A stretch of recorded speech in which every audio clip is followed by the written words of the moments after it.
Ce dernier moment fort, conférence, c'est la 5e sur cette 8e édition du SPA. Et nous sommes ravis d'accueillir ici, sur cette salle de conférence, dans cette salle de conférence, Madame Laura Léchine, chef de projet économie de la construction et dispositif incitatif à la rénovation du ministère de la Transition écologique. Bonjour Laura, tout va bien? Très bien, bonjour. Ça va. Monsieur Anthony Bazille, directeur métier construction Socotec. Tout va bien Anthony? Très bien, bonjour à tous. C'est bien, on fait un petit test de voix, ça passe. Et monsieur Stéphane Prouzeau, président Agenda Diagnostic. Oui, bonjour Thierry, et bonjour à toutes et à tous. Il nous reste notre 4e personnalité, monsieur Éric Parent, DGA Innovation Urbaine Efficacity. Bonjour Éric. Bonjour à vous et bonjour à tous et à tous. On va aller dans le vif du sujet, Laura, car on a tellement de choses à dire sur les contraintes et puisqu'on peut transformer une contrainte en opportunité. Et je vais vous laisser la main maintenant pour le lancement de cette 5e conférence. Merci. Donc c'est moi qui vais introduire cette dernière conférence avec notamment une première partie sur l'actualité réglementaire. Notamment en ce qui concerne la rénovation énergétique et l'efficacité énergétique dans les logements. Donc il faut savoir que la loi climat résilience a été promulguée l'été dernier, en 2021, au mois d'août. Donc c'est une loi qui est issue des travaux de la Convention citoyenne pour le climat. Et cette loi prévoit un titre entier au logement, donc c'est le titre 5, avec environ une centaine d'articles qui sont consacrés au logement et dont certains concernent l'efficacité énergétique. Donc l'idée, au travers de ma présentation, c'est d'essayer de faire un tour d'horizon de de ces articles et notamment donc des contraintes et des obligations qui vont s'appliquer et qui s'appliquent déjà ou qui vont s'appliquer dans les années à venir au sujet du logement et de l'efficacité énergétique. Donc la loi a introduit les niveaux de performance énergétique avec un nombre de croissant. Donc on a les classes qui vont de A jusqu'à G. Donc des logements extrêmement performants aux logements qui sont peu performants. Donc ces niveaux sont ceux du diagnostic de performance énergétique, tel qu'entré en vigueur en juillet dernier avec la réforme de la méthode. En lien avec l'introduction de ces classes dans la loi prévoit aussi des sanctions lorsque l'on n'indique pas dans les annonces immobilières la classe énergétique du logement. Donc cette sanction était déjà existante pour les professionnels de l'immobilier. Et donc la loi l'a élargie aux non-professionnels. Donc maintenant il est obligatoire de faire apparaître lorsqu'on a une annonce immobilière l'étiquette énergétique de son logement, donc sous peine de recourir à une amende administrative. Donc la loi a introduit aussi les différentes typologies de rénovation. Elle a introduit directement la définition de la rénovation performante. Donc en tenant compte bien sûr d'avoir des conditions satisfaisantes de renouvellement d'air, la loi prévoit que la rénovation performante, c'est l'atteinte à minima de la classe A ou de la classe B du DPE, et avec notamment l'étude des 6 postes de travaux. Donc il y a bien évidemment des dérogations qui s'appliquent, notamment pour les bâtiments qui ont des contraintes architecturales, patrimoniales ou techniques, ou lorsqu'on rencontre aussi des contraintes de coût, et aussi pour les logements très énergivores, on a aussi des cas de dérogation. La loi introduit aussi la définition de la rénovation performante globale, avec la contrainte d'un nombre de mois maximal à ne pas dépasser pour réaliser une rénovation performante, donc qui s'étend à 18 mois pour les maisons individuelles et qui peut aller jusqu'à 36 mois lorsqu'on a un bâtiment collectif avec plus de 50 logements. Donc un article prévoit aussi dans la loi climat résilience l'introduction de l'audit énergétique. Donc c'est une mesure dont les diagnostiqueurs vont être concernés. Donc cette mesure, elle va être mise en place au 1er avril 2023 pour tous les logements très énergivores, donc les logements classés F et G. Donc lorsqu'on on mettra à la vente un bâtiment en monopropriété qui est classé F ou G, le propriétaire devra faire réaliser un audit énergétique en complément de son DPE. Et cet audit énergétique devra être remis à l'acquéreur pour qu'il puisse l'utiliser et notamment connaître les opportunités qu'il a dans le logement pour le rénover. Cette mesure, donc, elle s'appliquera dans les drones seulement à partir de 2024. Concernant le DPE, donc, il sera obligatoire à partir du 1er janvier 2024 de réaliser un DPE donc, dans les bâtiments collectifs pour tous les bâtiments qui sont construits avant le 1er janvier 2013. Donc ça s'applique en fonction du nombre de logements. À partir du 1er janvier 2024 pour les bâtiments avec plus de 200 lots, 1er janvier 2025 pour les immeubles entre 50 et 200 lots, et pour finir en 2026 pour les immeubles qui ont moins de 50 lots. Donc bien sûr, cette obligation s'appliquera en 2028 pour les drones, puisqu'il n'existe pas encore de DPE dans ces territoires. Donc la loi prévoit aussi donc, des mesures sur la garantie de la qualité de l'air. Elle prévoit aussi des mesures donc, pour les locataires. En fait, les locataires étaient autorisés jusqu'à maintenant de rénover leur logement pour l'adapter lorsqu'il y a un handicap ou une perte d'autonomie. Donc elle a élargi cette autorisation pour les travaux d'économie d'énergie. Donc aujourd'hui, les locataires ont le droit de demander donc, à leur propriétaire pour la réalisation de travaux de rénovation énergétique. Donc, concernant les mesures pour le parc locatif privé, donc on a tout d'abord, depuis le mois dernier, depuis le 24 août 2022, l'interdiction d'augmenter les loyers lorsqu'on loue un logement passoire thermique. Donc pour tous les logements qui sont classés F et G, il est interdit d'augmenter le loyer lors du renouvellement de bail ou lorsqu'il y a une reconduction tacite du bail. Pour les logements, pour le parc locatif, on a aussi le critère de performance concernant la décence du logement. Donc c'était la loi énergie-climat qui avait introduit déjà cette mesure en appliquant donc un seuil maximal de consommation d'énergie finale, qui s'appliquera d'ailleurs à partir du 1er janvier 2023. Donc un logement ne sera plus considéré décent lorsque sa consommation sera supérieure à 450 kWh par mètre carré. Et la loi énergie-climat vient revoir ce critère en le transformant en niveau de performance minimale. Donc à compter du 1er janvier 2025, tous les logements classés G au sens du DPE ne seront plus considérés comme décents à la location.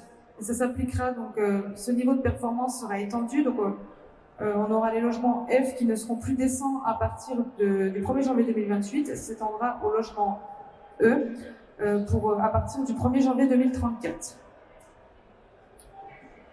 Concernant les copropriétés, la loi climat résilience a abrogé l'obligation de réaliser un audit énergétique en copropriété. Mais par contre, elle a prévu l'obligation d'élaborer un plan pluriannuel de travaux. Donc ce plan pluriannuel de travaux devra être construit pour toutes les copropriétés qui ont plus de 15 ans, et ça s'appliquera à partir du 1er janvier 2024 pour les copropriétés de plus de 200 lots. Donc ici, c'est coordonné en fait avec l'obligation de réaliser un DPE dans les logements collectifs, et ce plan pluriannuel contiendra notamment des travaux, donc une liste de travaux nécessaires pour maintenir la copropriété en état, avec une estimation du niveau de performance énergétique atteint après la réalisation des travaux, mais aussi l'estimation sommaire des coûts et une proposition d'échéancier. Donc ce plan pluriannuel sera revu tous les 10 ans. Donc voilà, pour finir, l'idée de mon intervention, c'était de faire parcourir les différentes obligations qui vont s'appliquer dans le logement. Donc la loi climat résilience en a prévu un certain nombre, donc j'ai essayé de faire le tour des principales. Donc, on a ici un calendrier qui résume les différentes obligations qui vont s'appliquer avec un échéancier qui débute au 1er juillet 2021 avec l'opposabilité du DPE et qui se termine en 2034 avec l'obligation par exemple de réaliser un audit énergétique lorsqu'on vend un logement qui est classé D. Donc voilà, merci de votre attention.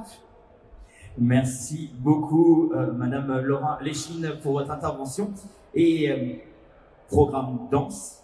On va avoir pas mal de choses à échanger tout à l'heure, mais je vais laisser la parole à la deuxième intervention sur cette conférence. Et c'est Monsieur Anthony Basile, directeur métier construction à Socotec, auquel vous allez pouvoir peut-être réagir sur ce qu'on vient d'entendre, ce qu'on vient de voir.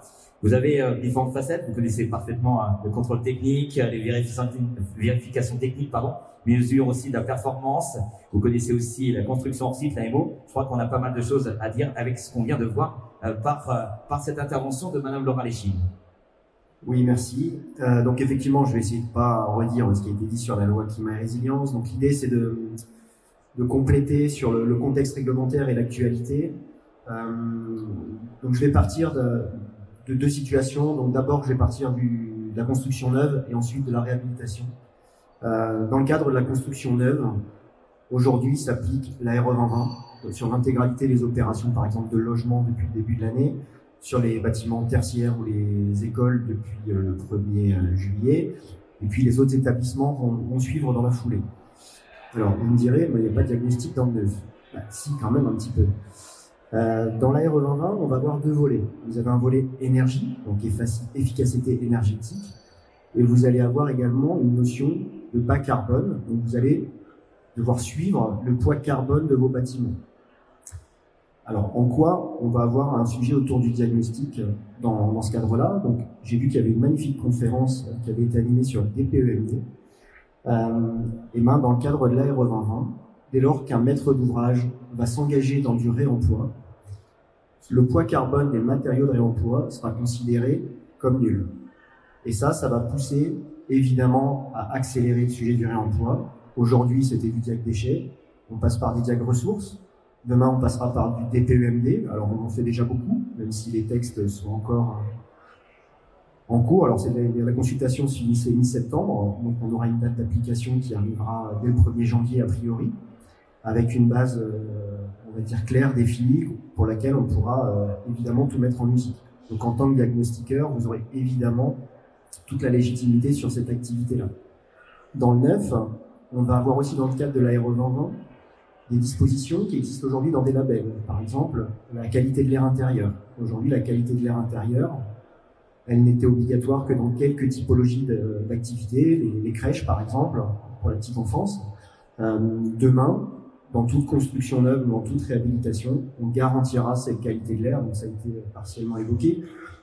Et l'idée, c'est d'aller plus loin et que sur toutes les opérations, l'air soit considéré comme un élément vital et qu'on puisse garantir dès la conception d'un ouvrage ou dès sa réhabilitation la garantie que le logement soit sain ou que les bureaux soient sains dès lors qu'on va les occuper avec des valeurs de COV qui ne dépasseront pas des seuils qui seront définis.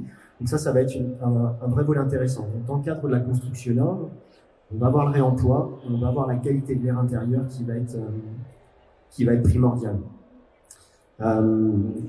Je vais évoquer tout de suite le sujet réemploi. Quand on fait du DPEMD aujourd'hui, on a d'autres sujets en fait. Quand on récupère un matériau, par exemple un magnifique revêtement de sol, du carrelage, on récupère jamais que du carrelage, on prend la colle avec. Et en tant que spécialiste, vous savez ce qu'on trouve dans la colle. Et donc en fait, sur ces thématiques-là de réemploi, il y a toute une filière aujourd'hui qui est en train de se construire avec des acteurs type booster du réemploi, type l'industrie du TIC, du diagnostic, qui permet d'accélérer. Et les maîtres d'ouvrage, les diagnostiqueurs, les entreprises, les cureurs, aujourd'hui se spécialisent vraiment sur ces domaines-là, parce que c'est vraiment un sujet qui est indispensable. Alors je vais donner un exemple. Vous devez connaître une tour dans le sud de Paris, près d'une gare. Elle doit faire 300 mètres de haut avec des belles façades noires. Aujourd'hui, il y a une volonté c'est la tour Montparnasse, pour ceux qui ne connaissent pas. Il y a une vraie volonté de réemployer ou de réutiliser ces menuiseries parce qu'elles ont une histoire, parce qu'elles sont peut-être pas super sexy pour les plus jeunes, mais en tout cas, il y a une vraie histoire, il y a une vraie volonté. Alors, on peut savoir que quand on récupère ce type de menuiserie, c'est pas si simple que ça. Il y a des diagnostics à faire très techniques, sa capacité au vent, et l'amiante sur une partie des menuiseries. Donc voilà, il va y avoir une vraie technicité autour du réemploi et je pense que ça, c'est un business qui est poussé par l'efficacité énergétique, qui est le sujet du jour, mais que j'associe beaucoup avec le bas carbone. Voilà, on ne peut plus dissocier aujourd'hui les deux. La stratégie nationale bas carbone pousse vraiment dans ce sens-là. Donc ça, c'est pour le volet neuf. Sur le volet tertiaire, on va retrouver à peu près la même chose, puisque c'est la RE 2020 qui s'applique. Donc, globalement, on va retrouver la même chose que sur la partie logement. Sur la réhabilitation, on va avoir finalement deux façons de faire.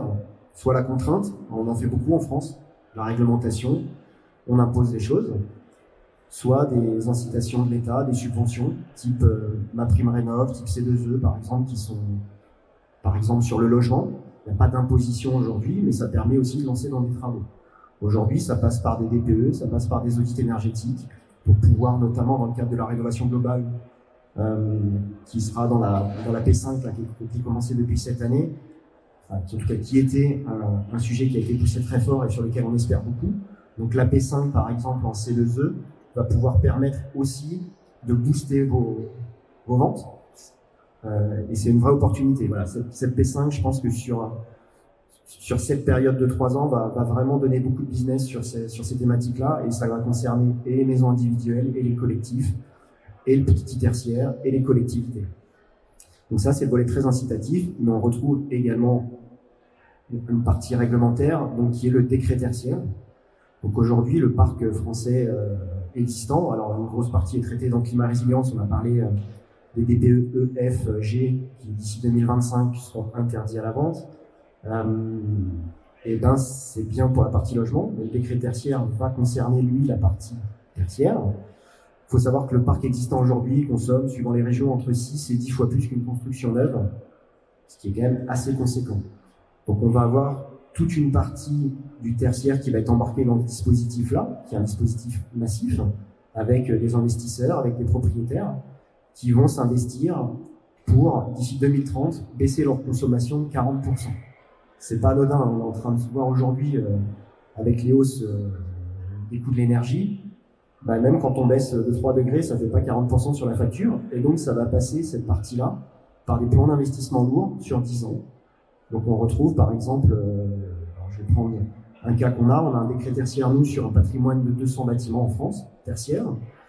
Aujourd'hui, c'est un plan de travaux sur 10 ans qui monte à 300 millions dédié à la rénovation énergétique des façades, dédié au réaménagement, au changement des équipements, ou à la cession de biens, tout simplement. Et donc, en fait, ça rentre systématiquement dans des diagnostics, dans des missions spécifiques pour les accompagner. Donc, c'est vraiment aussi ce décret tertiaire-là, je pense, une vraie opportunité pour tout le monde, pour aller chercher du business, pour aller chercher des missions et développer nos compétences. Alors, ça passera aussi par de la formation, parce que je suis pas sûr que d'ici quelques années, on arrive à absorber toute cette production à faire, mais ce sera un vrai plus. Ensuite, on peut constater aujourd'hui, moi je vais finir par ce point-là, qui est une vraie difficulté aujourd'hui, c'est les difficultés d'avoir de la donnée. C'est-à-dire qu'aujourd'hui, on est missionné dans le cadre de ces missions-là. La plupart du temps, on n'a aucune information, donc on ressaisit systématiquement l'intégralité, on refait des collectes de données. Donc il y a tout un travail aujourd'hui qui est fait, qui a été lancé notamment avec la mise en place du BIM il y a quelques années. On peut voir que le BIM ne se généralise pas en construction neuve, ne se généralise pas en réhabilitation.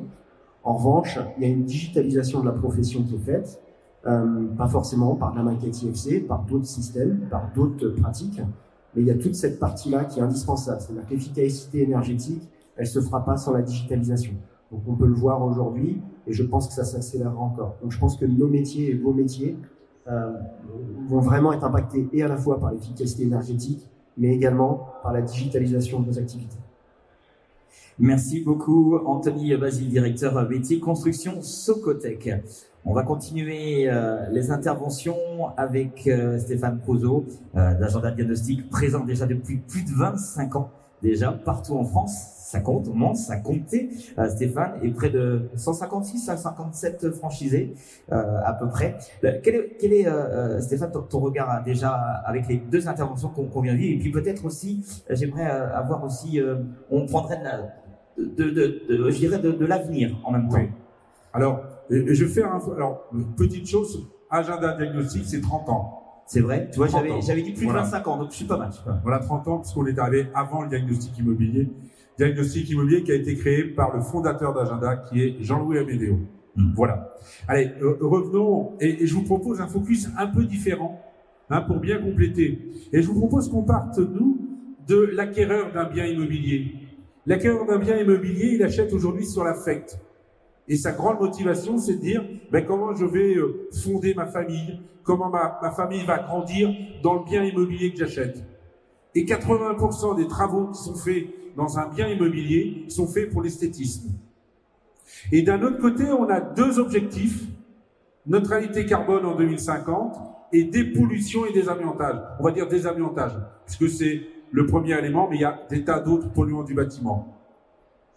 Et aujourd'hui, il est impératif que dans chaque réflexion d'un acquéreur, il y ait cette réflexion de 1, dépollution, 2, performance énergétique et 3, esthétisme. C'est une révolution aujourd'hui.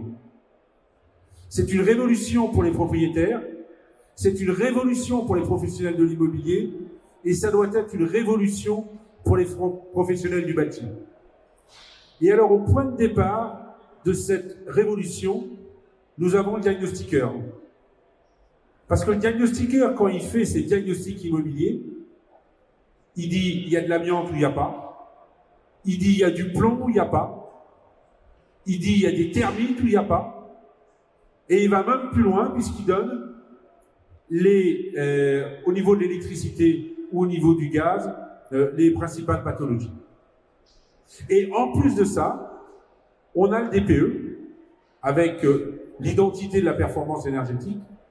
Et demain, on va avoir l'audit énergétique pour les F et G.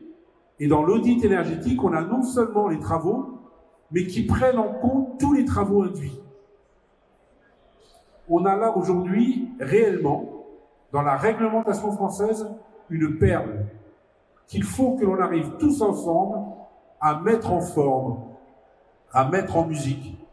Et aujourd'hui, il est impératif que l'ensemble des professionnels de l'immobilier, du bâtiment et du diagnostic parlent ensemble pour faire en sorte que cette perle amène aux propriétaires un élément extrêmement positif de refaire leurs biens pour atteindre neutralité carbone en 2050 et désamiantage des pollutions des biens immobiliers.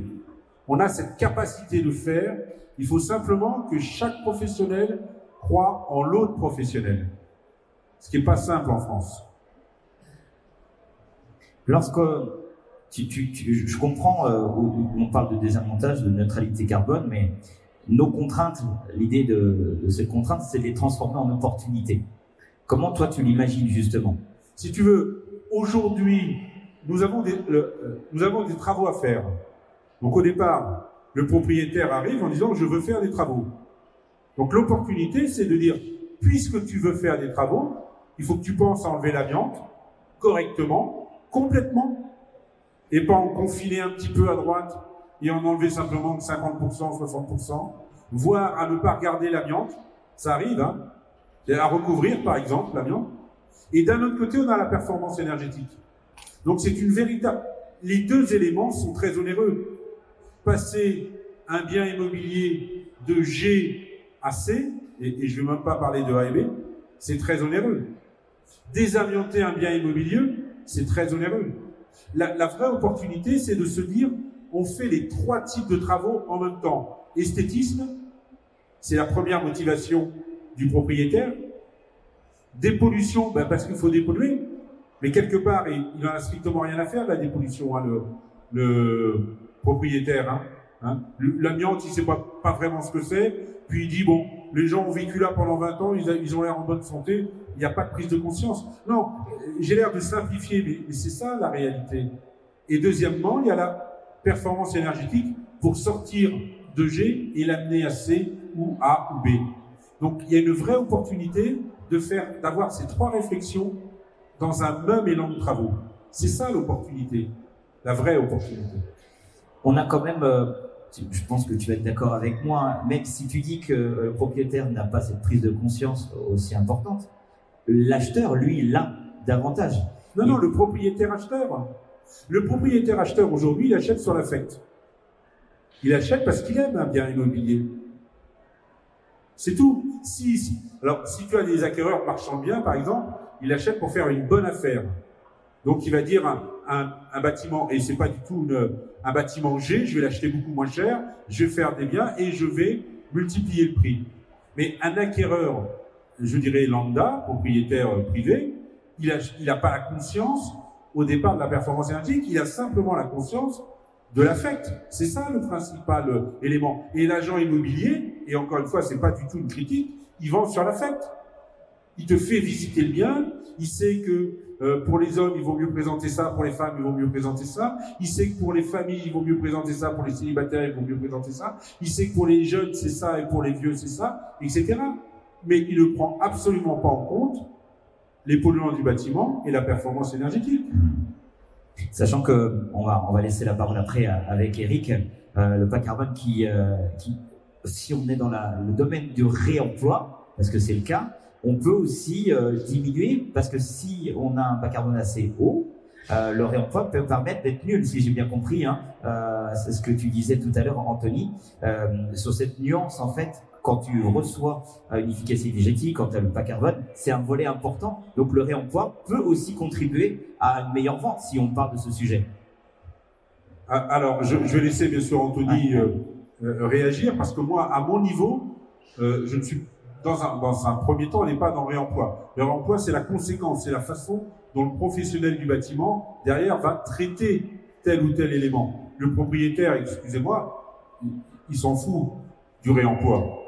Aujourd'hui, ce qu'il veut, c'est avoir un bien immobilier. Si on arrive, parce qu'il y a des aides, parce qu'il y a une vraie explication à lui dire que la performance énergétique et de l'emmener en A, B ou C est un élément important, il va comprendre. Donc neutralité carbone, très bien. Et si on arrive à ce qu'il enlève l'ensemble des polluants du bâtiment, il peut le comprendre. Sur le réemploi, c'est un peu en marge et vraiment ça va arriver en 10e motivation pour le propriétaire privé. C'est pas la même chose pour, je dirais, l'industriel ou le propriétaire qui a un parc important, puisque lui, il y a la réglementation et il y a le respect de cette réglementation. C'est un peu différent. Oui, là, il faut bien distinguer le propriétaire d'un parc important, le gestionnaire de parc et le propriétaire de privé. Exactement. Oui, si je peux compléter, merci. il y a une implication sociétale des acquéreurs et des occupants aujourd'hui. Je pense que ça devient quelque chose qui est naturel. Donc, le réemploi, on le voit de plus en plus. Par contre, effectivement, un acquéreur ou un occupant privilégiera d'abord la performance de ce qu'il met en œuvre. Et donc, il lui faut une garantie que ce soit la même performance que si c'était du neuf, parce que ça, c'est indispensable. Et d'ailleurs, aujourd'hui, dès lors qu'on fait du réemploi, c'est la seule question qu'on nous pose, que ce soit les assureurs, que ce soit les bureaux de contrôle, que ce soit le maître d'ouvrage, c'est mais est-ce que ce que vous mettez, ça a bien les mêmes performances que si je mettais du neuf? Donc ça, c'est effectivement indispensable. Donc d'avoir cette démarche-là dans laquelle finalement l'acquéreur ne verrait pas la différence, si ce n'est que pour la planète, c'est très très bien et très vertueux de travailler plutôt sur de l'économie circulaire plutôt que de tout passer en déchets. Voilà. Et donc je pense que ça peut être un vrai plus et qui booste aussi nos activités, parce que on va effectivement, dans le cadre de travaux, on va pouvoir faire ce genre de démarche-là assez vertueuse, et je pense que ça peut que être du plus pour un acquéreur, et donc je pense qu'on va y aller de plus en plus. Alors ça existait déjà, les beaux radiateurs en fonte, ça fait bien longtemps qu'on n'en fabrique plus, donc on les réemploie, et ça par exemple, un acquéreur sera très friand de récupérer un radiateur en fonte plutôt qu'un radiateur tout moderne qui a son charme aussi, mais c'est pas le même charme qu'un beau parquet en bois et un radiateur en fonte réemployé. On revient sur l'esthétisme. Merci beaucoup, messieurs, pour vos éclaircissements. On va continuer les interventions avec Eric Parent, DGA Innovation Urbaine Efficacity. Bonjour. On peut passer la présentation. En fait, moi je vais... c'est moi qui la démarre. Ah bah oui. Finalement, je vais rebondir sur ce qu'ont dit les autres présentateurs pour présenter un projet qui fait le lien entre tout, entre les ambitions de rénovation énergétique, entre ce que vous disiez autour du propriétaire, de l'envie et de l'affect, et puis de la donnée. Et en fait, je vais présenter le projet, qui est un projet collaboratif sur lequel on est en train de travailler, qui vise à réussir à mélanger tous ces ingrédients pour vraiment créer des nouveaux projets, créer aussi du business et avancer sur la rénovation énergétique. Le projet que je vais vous présenter est un projet qui a été présenté récemment en France à un organisme rattaché au Premier ministre, le SGPI, le Secrétariat Général pour l'Investissement, le patron du SGPI, c'est l'homme qui valait 100 milliards. Il est assis sur 100 milliards de subventions, d'instruments financiers. On lui a proposé récemment un certain nombre de projets, et ce projet-là fait partie des instruments, des quelques projets, d'une quinzaine de projets sur lesquels il a dit j'en veux, présentez-le-moi rapidement. Alors, avant de présenter le projet, je vais dire un peu de qui on est. Donc, Efficacity, on est un institut de recherche et développement centré sur la transition énergétique de la ville. C'est un institut qui est public-privé, dont la vocation est de faire de la recherche sur la transition énergétique de la ville et de la recherche collaborative. Et donc, dans les gènes d'Efficacity, c'est vraiment des gènes collaboratifs puisqu'on est public, l'État est actionnaire, et on a aussi comme actionnaire tout un tas d'organismes de recherche publics, institutions universitaires, et du privé avec des industriels, des ingénieries, c'est les deux colonnes que vous voyez.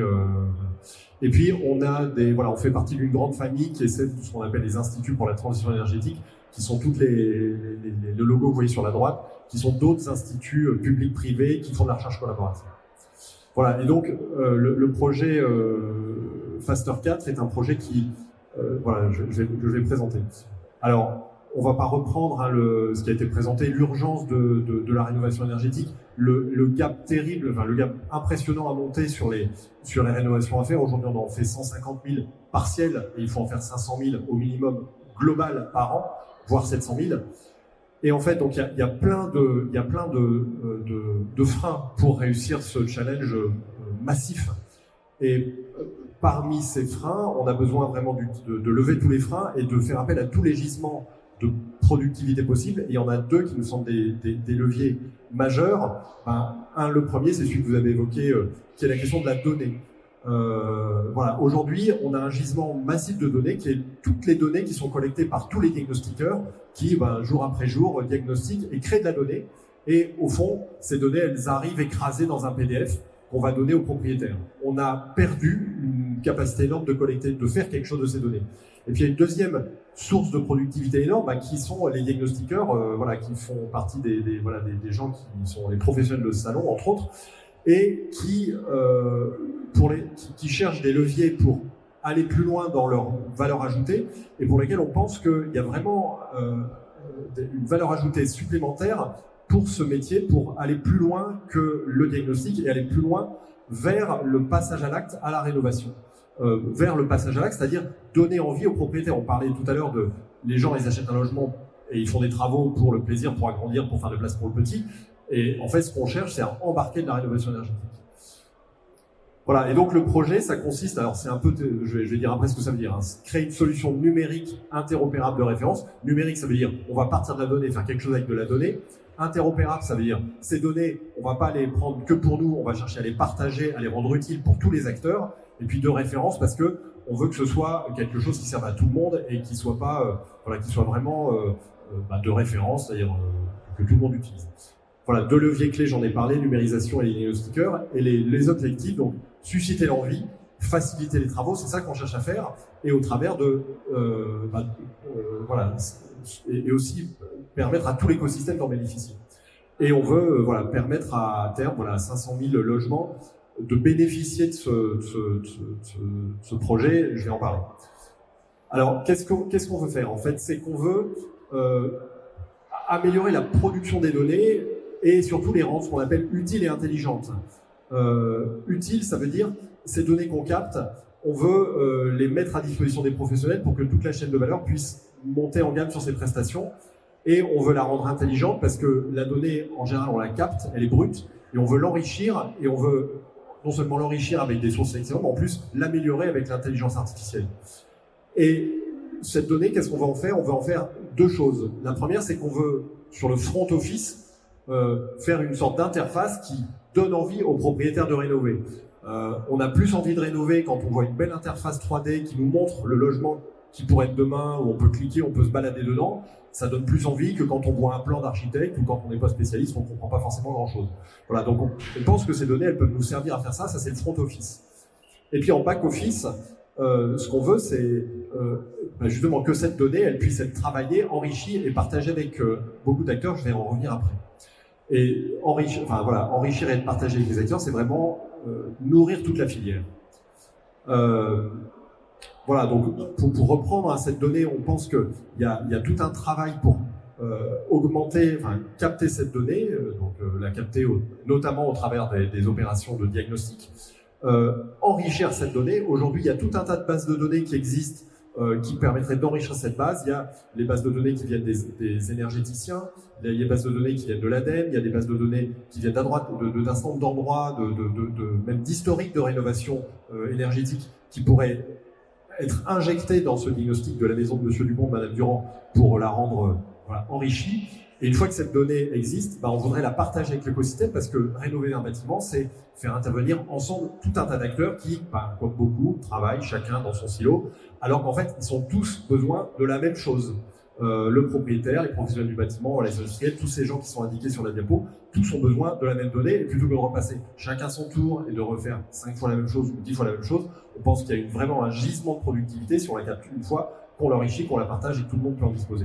Pour donner l'exemple de ce que ça peut montrer, et ce sera ma dernière diapo, rassurez-vous, aujourd'hui, le parcours, entre guillemets, du combattant, des particuliers qui sont sur la gauche qui veulent rénover, si vous rénovez votre maison, soit vous le faites tout seul, ok, ou vous pouvez vous adresser à une plateforme nationale qui a été mise en place, France Rénov', ou vous pouvez aller auprès de votre collectivité. Certaines collectivités françaises ont déjà des plateformes, d'autres acteurs privés ont mis en place leur plateforme. Vous allez voir ces gens, et en général, c'est le diapo d'après, c'est au milieu, on va vous mettre, cette plateforme vous mettre en relation avec un conseiller, soit de niveau 1, je vais dire ça comme ça, qui vous donne des éléments génériques, et puis les pouvoirs publics sont en train de travailler avec des conseillers, on va dire de niveau 2, c'est ceux qui sont indiqués mon accompagnateur Rénov', qui vont vraiment vous conseiller, j'allais dire de plus près, être plus présent, vous donner venir à votre domicile, vous donner plus de contacts. Et tous ces gens-là ensuite vont vous orienter vers des artisans. Voilà. Nous, ce qu'on veut faire, c'est, tout à l'heure, je vous parlais, on veut capter de la donnée. Cette donnée, elle va exister dans une base de données qu'on a appelée, alors data, c'est la donnée, alors EIDE, c'est un peu notre jargon, ça veut dire état initial digitalisé évolutif. En gros, c'est la carte d'identité numérique du bâtiment, je la fais courte. Donc quand on la capte, on a plein de données. Et cette donnée, qu'est-ce qu'on veut en faire? On veut faire des API. Les API, c'est les petits logiciels qui permettent d'envoyer de la donnée d'une plateforme à une autre. On veut en faire pour irriguer toute la filière. Pour irriguer, par exemple, déjà dans un premier temps, renvoyer à Monsieur Dupont, Madame Durand, qui nous ont fait l'honneur de vouloir nous faire un diagnostic chez eux, de renvoyer les éléments pour leur renvoyer leurs données de la maison, numérisées, et pas juste sur un PDF, et sécurisées, évidemment, c'est une question importante. Alors, il existe aussi le CSTB, qui est un organisme français national, a une base de données nationale des bâtiments, qui travaille sur des données génériques. On veut envoyer à cette base de données des données intérieures qu'ils n'ont pas forcément et vérifier, puisque le diagnostiqueur il sera là pour vérifier. Et avec ces données, on veut générer une couche de préconisation de rénovation de travaux qui va pouvoir servir toute la filière, servir les conseillers Espace Info Énergie ou les conseillers France Rénov' j'allais dire nationaux, et puis les plateformes privées ou publiques qui sont mises en place. Et c'est pas tout, on pense que ces données, on veut aussi les mettre à disposition des artisans pour leur permettre de réaliser leur devis plus facilement, sans forcément avoir à se déplacer ou en ayant à se déplacer moins. Et puis, ces données, elles peuvent servir aussi pour les collectivités qui ont besoin d'outils de pilotage pour piloter des stratégies de rénovation à l'échelle de la ville ou à l'échelle des quartiers. Et puis demain, elles peuvent aussi servir à irriguer les banques ou les assureurs pour proposer des services additionnels qui vont permettre de compléter la palette des services dont le particulier, Monsieur Dupont, Madame Durand, a besoin pour passer à l'action. Voilà, donc on est sur ce gros projet qui est vraiment central.